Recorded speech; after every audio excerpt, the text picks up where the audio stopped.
Bakı Regional Məşğulluq Filialı və Bakı Avrasiya Universitetinin birgə təşkilatçılığı ilə universitetin tələbə və məzunları üçün əmək yarmarkası keçirilir.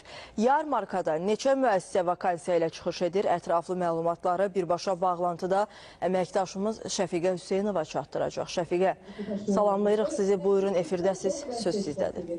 Və onlar öz vakansiyaları... Bəli, hazırda biz Bakı Avrasiya Universitetindəyik. Qeyd etmək istəyirəm ki, burada Əmək və Əhalinin Sosial Müdafiəsi Nazirliyinin tabeliyində Dövlət Məşğulluq Agentliyi tərəfindən işsiz və iş axtaran şəxslər üçün Bakıda növbəti əmək yarmarkası keçirilir.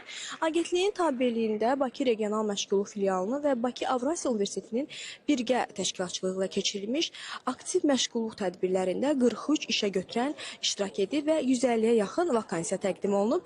Qeyd edim ki, vakansiyalara müraciət edən şəxslər iş yerləri üzrə tələblər, işə qəbul qaydaları barədə məlumat verilir və uyğun namizədlərin qeydiyyatı aparılır. Agentliyin tabeliyində Bakı Peşə Hazırlığı Mərkəzi və Mərkəzi Karyera filialı da yarmarkada öz stendləri ilə təmsil olunublar. İşsiz və iş axtaran şəxslər həyata keçirilən peşə kursları, karyera məsləhəti xidməti və müraciət qaydaları barədə də məlumat verilir. Bəli, bizim isə sizə çatdıracaqlarımız bunlar idi. Sözü ötürürəm yenidən sizə.